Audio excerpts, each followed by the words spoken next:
Good morning, ladies and gentlemen. Well, once again, Simon Parks is back at it with his bullshit and not giving the audience the full story on questions we would like to have answered.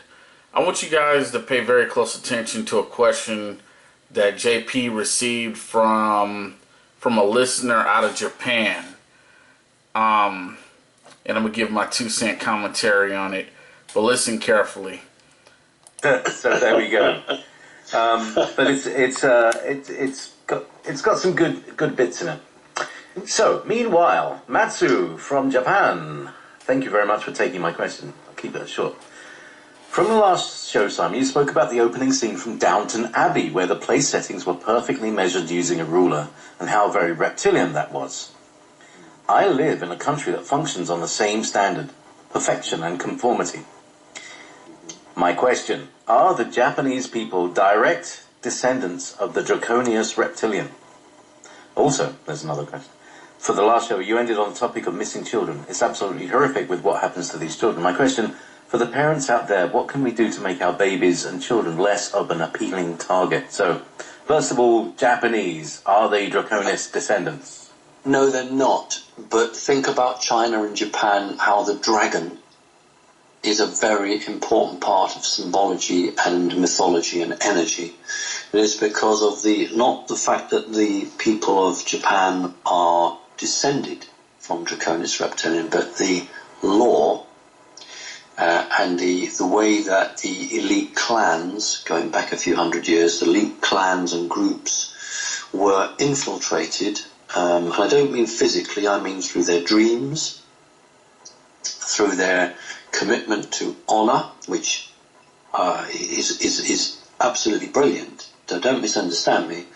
But the ability to offer yourself and die in the process, you are either a very pure, very good person, or you are totally fundamentalistic in your belief that when you die, you are going to go somewhere else, and this is the culture that you have to abide by.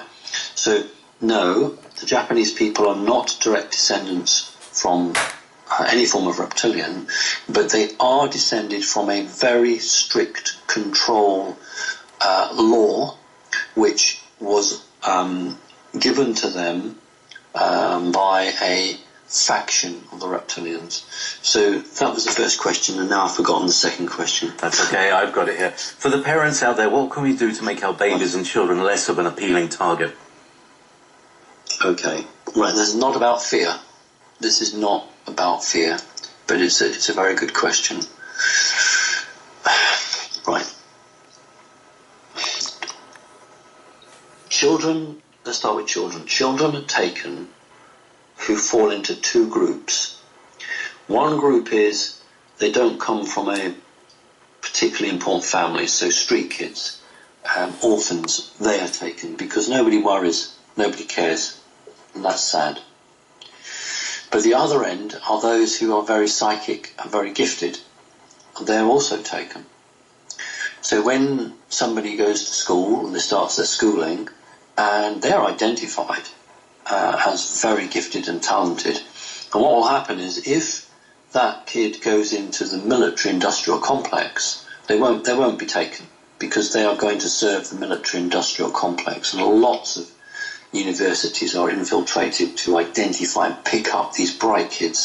So as soon as they finish, they are offered a job in a semi-military contract. In terms of babies, the babies that are taken are those that, again, come from a bloodline or have come from an abused family relationship. What can you do?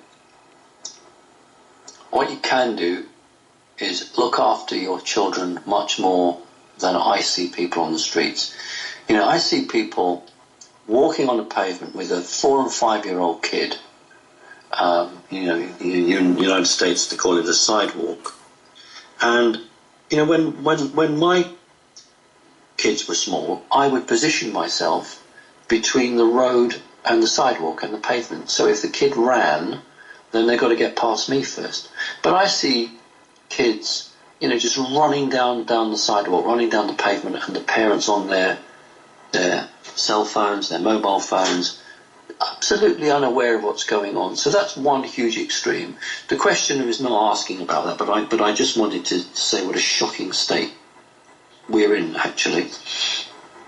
What we can do is monitor the child as to any unusual activity going on around that child. So are there any visits, from the fourth dimension that may be occurring? Does the child show any telekinesis ability? Does it show any ability to read a mind or to read the future? Look to see if that child is showing any special traits. If you do that and you keep an eye on that child, then the chances of it being taken are very, very minimal. So, generally speaking, the children that are taken are those that are orphans, street kids, but not exclusively so. This is a really, really deep and troubling subject, and it is the one that costs journalists their life.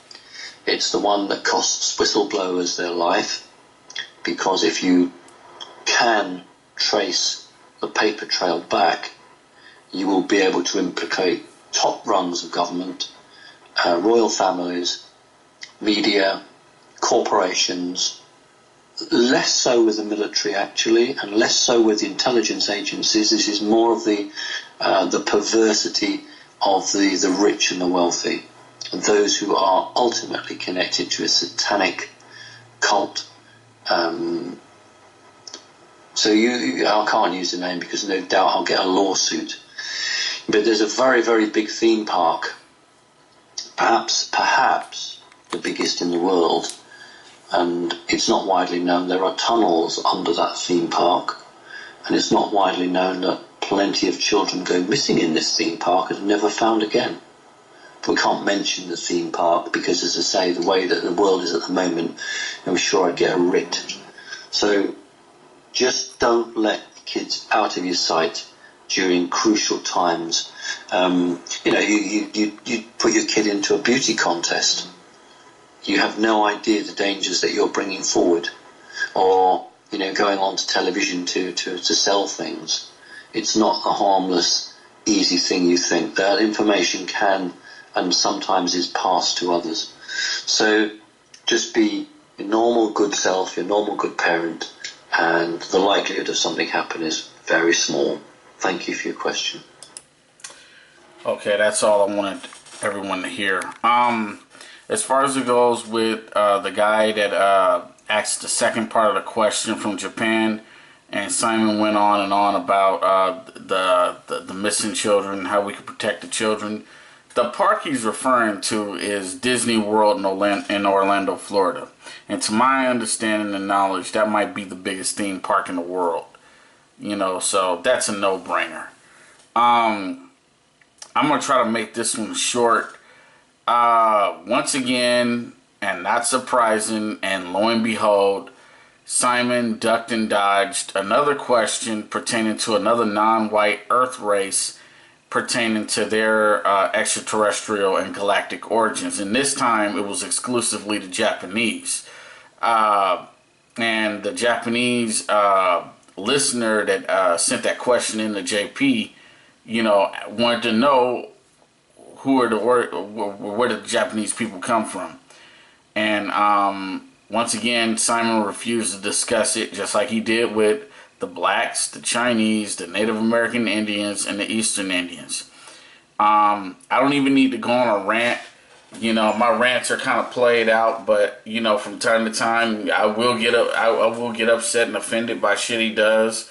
But it's so old now and so played out. It's like I'm out of energy even getting mad about it. But once again, this is another group asking about their extraterrestrial origins. Who are they related to? And Simon ducked and dodged that.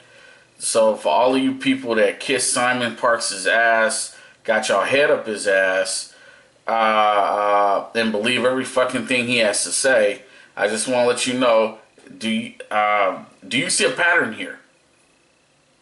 Let me ask you, excuse me, do you see a pattern here now? You know, am I just some crazy YouTuber just ranting about this and making shit up? This is a clear fucking pattern. You know, now he don't want to talk about the Japanese. As long as they white, it's okay. And I want to let all the listeners and viewers know this.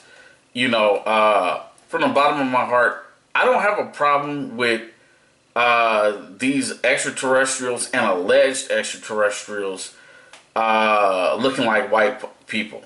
I don't have a problem with that. What I do have a problem is the extraterrestrials not looking like anybody else. Okay, that doesn't make any sense to me. So they all look white, but they don't look like nobody else. You know, and you can't sell that to me.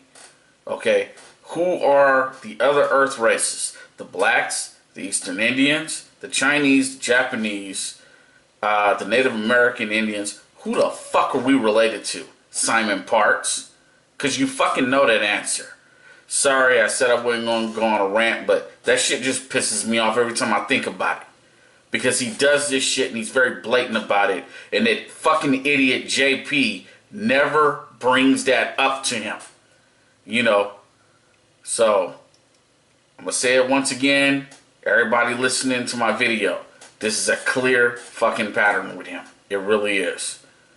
Sorry for the rant, but that shit just pisses me off. Because he knows exactly what the fuck he's doing. You know, and he's being very strategic with his conversations. So this was a Japanese guy. There's a film called Tomorrowland. Sorry about that. I hit the wrong button. But this is a man out of Japan wanting to know his people's origins and was they related to the reptilians, and he says no, but doesn't answer where they really came from or who they're related to. So once again, Simon, fuck you. You know, I'm on to you. You full of shit. You's a bitch for that.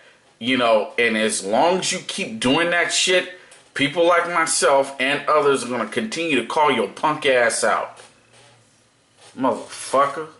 Anyway, I'm done. This is it for me for now. Signing off.